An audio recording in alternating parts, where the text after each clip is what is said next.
Hi friends, எல்லோரும் எப்படி இருக்கீங்க? இன்றைக்கி வீடியோவில் என்ன பார்க்க போகிறீங்கன்னா தீபாவளி ஸ்பெஷல் தான். இன்றைக்கி வந்து லட்டு, இதுதான் நம்ம இன்றைக்கி ஒரு ஸ்வீட் ரெசிபி பார்க்க போகிறோம். வாங்க எப்படி செய்யலான்னு பார்க்கலாம். அதுக்கு முன்னாடி என் சேனலுக்கு மறக்காமல் சப்ஸ்கிரைப் பண்ணிடுங்க. வாங்க வீடியோக்குள்ளே போகலாம். இப்போது நான் இந்த கப்பில் தான் வந்து கடல மாவு எடுக்க போகிறேன். இதில் வந்து நான் 1.5 கப்பு நான் எடுக்க போகிறேன்.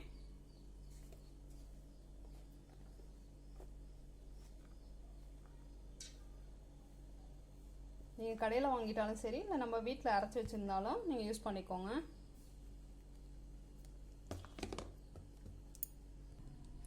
இப்போ நான் 1.5 கப் எடுத்துட்டேன். இப்போ நல்லா சலிச்சுக்கலாம்.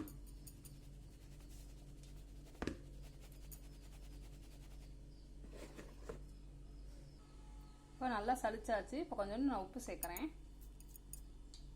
இப்படி நல்லா கலந்துக்கலாம். இப்போது நான் 1 கப் தண்ணி எடுத்திருக்கேன்.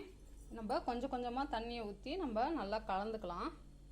எடுத்தோடனே எல்லா தண்ணியும் நம்ம ஊற்றிடக்கூடாது, கொஞ்சம் கொஞ்சமாக ஊற்றிக்கலாம். இந்த மாதிரி கலந்துக்கணும். அப்போ தான் கெட்டியாகாது, கட்டி கட்டி அங்கங்கே பிடிக்காது. கொஞ்சம் கொஞ்சமாக தான் நம்ம கலக்கணும்.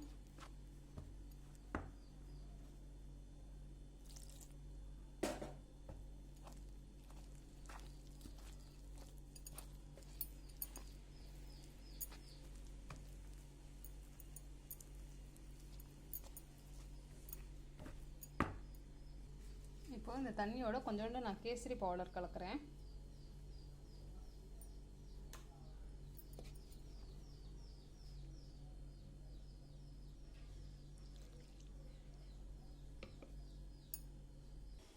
இப்போது நல்லா கடலை மாவு இந்த மாதிரி ரெடி பண்ணிட்டோம். இந்த மாதிரி எடுத்து அப்படி ஊற்றுற மாதிரி இருக்கணும். இதுதான் கரெக்டான நம்மளுக்கு பதம்.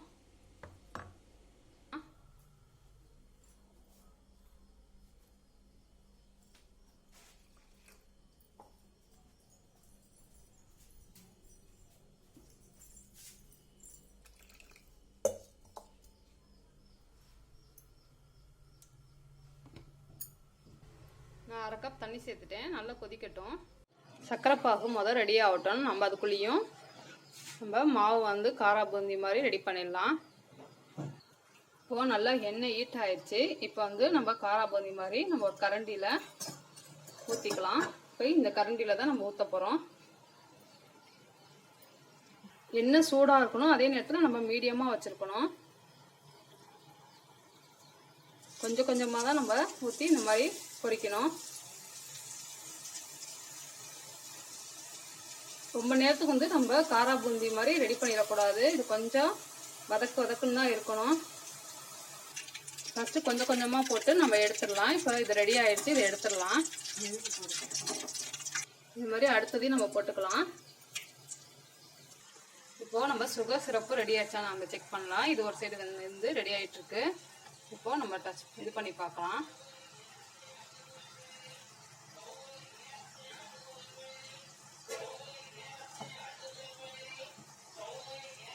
ஒரு 5 நிமிஷத்துக்கு ரெடி ஆகணும். இன்னும் ரெடி ஆகலை. இப்போ சர்க்கரை பாகு வந்து நல்லா ரெடி ஆயிடுச்சு. நம்மளுக்கு ஒரு கம்பி பதம் வரணும். இப்போது அது ரெடி ஆயிடுச்சு, பார்க்கலாம்.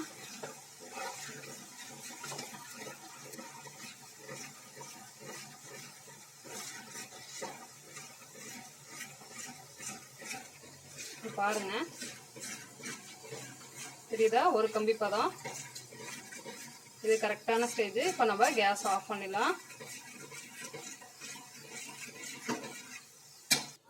இப்போ பாருங்க, பூந்தியெல்லாம் நம்ம பொரிச்சு எடுத்தாச்சு.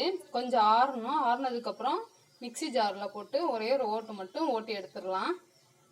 இப்போ கேஸ் பற்ற வச்சு ஒரு தாளிப்பு கரண்டி வச்சுருக்கோம். இப்போ முந்திரி திராட்சையை நம்ம வறுத்துக்கலாம். அதுக்கு கொஞ்சம் நம்ம நெய் சேர்த்துக்கிறேன்.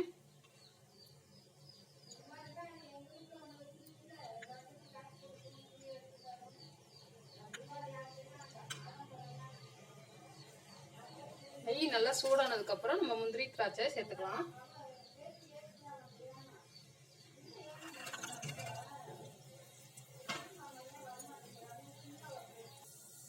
முந்திரி திராட்சை நல்லா நம்மளுக்கு வறுபட்டுருச்சு. இதை கேஸ் ஆஃப் பண்ணிட்டு இது அப்படியே ஒரு ஓரத்தில் இருக்கட்டும். இப்போது நான் காரா பூந்தியை வந்து நான் மிக்சி ஜாரில் போட்டாச்சு. இப்போ ஒரு ஓட்டு ஓட்டிட்டு வந்துடுறேன். இப்படி நம்ம 1-2 நம்ம அரைச்சிக்கணும். இந்த மாதிரி ஃபஸ்ட்டு ஒரு தடவை போட்டிருக்கேன். இப்போ இன்னொரு தடவை இன்னும் கொஞ்சம் காரா பூந்தியை போட்டு நான் ஓட்டிட்டு வந்துடுறேன். ஃப்ரெண்ட்ஸ், இப்போ வந்து நம்ம அரைச்சிட்டு வந்தாச்சு. பாகும் வந்து சூப்பராக இன்னும் கொஞ்சம் நல்லா சூடாகவே இருக்குது. இப்போ நம்ம அதில் சேர்த்துடலாம். அதுக்கு முன்னாடி கொஞ்சோண்டு நம்ம நெய் சேர்க்கலாம். நெய் சேர்த்தோம்னா டேஸ்ட்டு சூப்பராக இருக்கும்.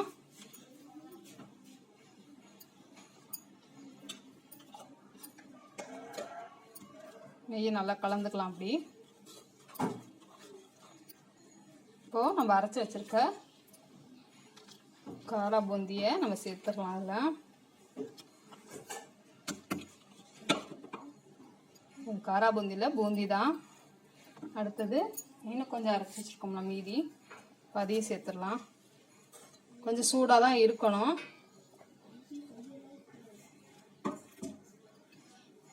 இப்போ நான் இதோட 3 ஏலக்காய் தட்டி வச்சிருக்கேன், அதையும் சேர்த்துக்கிறேன். அடுத்தது நம்ம நெய்யில் பொரிச்சு வச்ச முந்திரியும் திராட்சையும் சேர்த்துக்கிறேன்.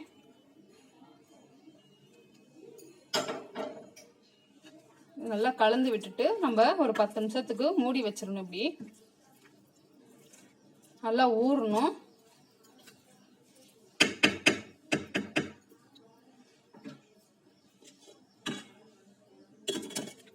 ஊறினதுக்கப்புறம் நம்ம சூடோடு இருக்கும் போதே நம்ம உருண்டை பிடிக்க ஆரம்பிச்சிடணும்.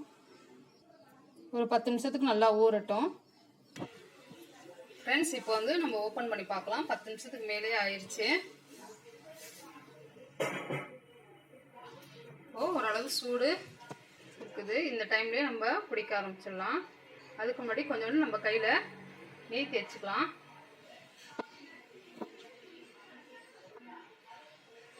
நெய் தேய்ச்சிட்டு பிடிச்சோம்னா நம்மளுக்கு நல்லா உருட்டுறதுக்கு சூப்பராக இருக்கும்.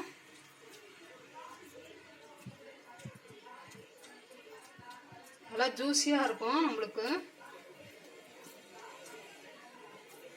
ஃப்ரெண்ட்ஸ், பாருங்கள், அந்த மாதிரி நம்ம உருட்டி எல்லாத்தையும் ரெடி பண்ணியாச்சு. பூந்தி பாருங்கள் சூப்பராக இருக்குது. இப்போ கொஞ்சம் நம்ம சூடாக தான் பிடிச்சிருக்கோம். இன்னும் கொஞ்சம் நேரத்தில் நல்லா இறுகிரும். ஆனால் செம்ம ஜூஸியாக இருக்கும். ரொம்ப பாக இறுக வச்சிட்டோம்னா மேலே வந்து சர்க்கரை அப்படியே வெளியாக தெரியும். ஆனால் இந்த மாதிரி பக்குவத்தில் தான் நம்ம எடுக்கணும். இந்த மாதிரி நீங்களும் உங்கள் வீட்டில் ட்ரை பண்ணி பாருங்கள். இந்த தீபாவளிக்கு சூப்பராக லட்டு நம்மளே செஞ்சிடலாம். ரொம்ப ஈஸி தான். உங்கள் வீட்டில் ட்ரை பண்ணி பார்த்துட்டு பிடிச்சிருந்துச்சுன்னா லைக் பண்ணுங்கள், ஷேர் பண்ணுங்கள், கமெண்ட் பண்ணுங்கள். மறக்காமல் என் சேனலுக்கு சப்ஸ்கிரைப் பண்ணுங்கள். நம்ம நெக்ஸ்ட் வீடியோவில் பார்க்கலாம். பாய்.